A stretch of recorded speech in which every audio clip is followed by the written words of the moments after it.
Hello student, आज हम 10th class में फर्स्ट चैप्टर है आपका कबीरदास। और ये जो पुस्तक है स्पर्श, उसमें से है। ये NCERT की पुस्तक है जिसका हम पहला पाठ आज पढ़ने जा रहे हैं। तो इनका यहाँ जीवन परिचय दे ही रखा है। तो कवि का जीवन परिचय इस प्रकार है। कबीरदास जी का जो जन्म है वो सन 1398 में काशी के समीप मगहर में माना जाता है।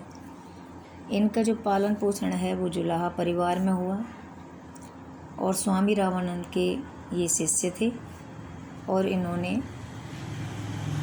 अपने समय के ये सर्वश्रेष्ठ समाज सुधारक भी रहे। इन्होंने हिंदू मुसलमान दोनों संप्रदायों में जो प्रचलित अंधविश्वास थे, अंधविश्वास का मतलब था अंधा होकर विश्वास करना, अंधविश्वासों, रूढ़ियों, सामाजिक विकृतियों और बहुदेववाद, बहुदेव अनेक देवों की जो लोग मानते हैं, कोई किसी को का इन्होंने खंडन किया।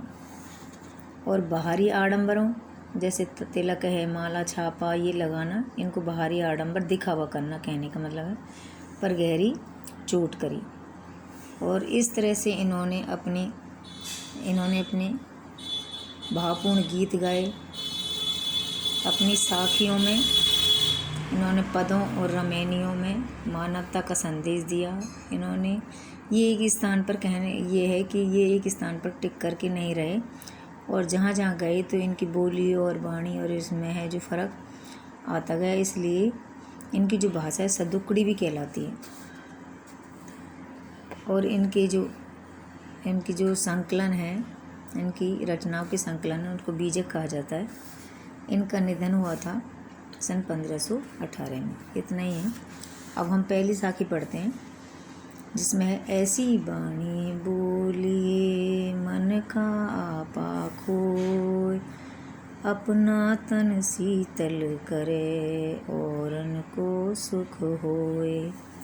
तो इस पहली साखी में कबीरदास जी कहते हैं कि मनुष्य को ऐसे वचन बोलने चाहिए, ऐसी वाणी बोलनी चाहिए कि अपने मन का आपा खोए, कि मन का जो अहंकार है, अपने मन का जो अहंकार है वह तो समाप्त हो ही जाए।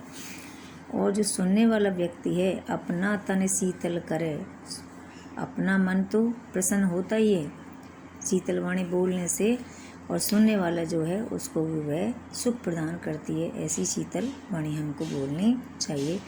तो वाणी का असर बताया है। अगला जो है उसमें बताया है, कस्तूरी कुंडल बसे मृग ढूंढे वन माही, ऐसे घट घट राम है दुनिया देखे नाही। इस साखी में कबीरदास जी कहते हैं कि कस्तूरी कुंडली बसे, कि जो मृग होता है उसकी नाभि में कस्तूरी पहले से ही विराजमान होती है, लेकिन मृग ढूंढे वन माही, लेकिन जो हिरण है वह वन माही, माही माने में, जंगल में उसे ढूंढता फिरता है और उसे स्वयं को ही नहीं पता कि मेरे अंदर ही यह कस्तूरी मेरी नाभि में है। इसी तरह जो मनुष्य हैं उनके अंदर भी, प्रत्येक मनुष्य के अंदर ईश्वर का निवास है, लेकिन फिर भी वे उन्हें मंदिरों में, मस्जिदों में, पूजा पाठ में ढूंढते हैं।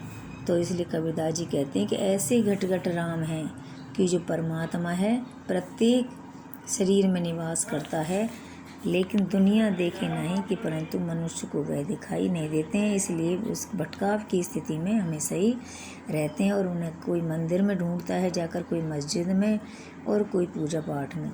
परंतु कबीरदास जी कहते हैं कि जैसे कस्तूरी जो एक सुगंधित पदार्थ जो होता है वह हिरण की नाभि में विराजमान रहता है, वैसे मनुष्य के शरीर में भी, मनुष्य के अंदर भी ईश्वर का निवास है, इसलिए उसे कहीं ढूंढने की आवश्यकता नहीं है।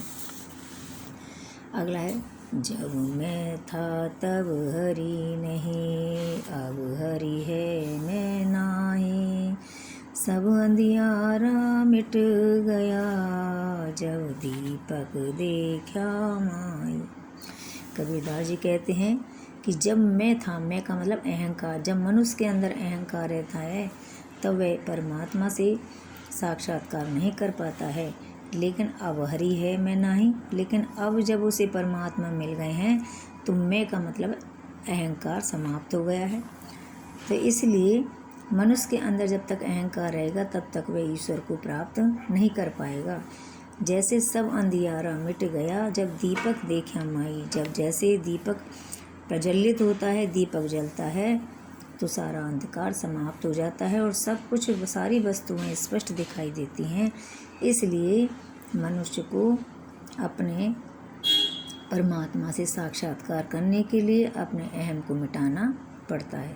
Thank you. आज इतना ही। अगला और बचे हुए जो हैं 4 शाखें उनको अगली बार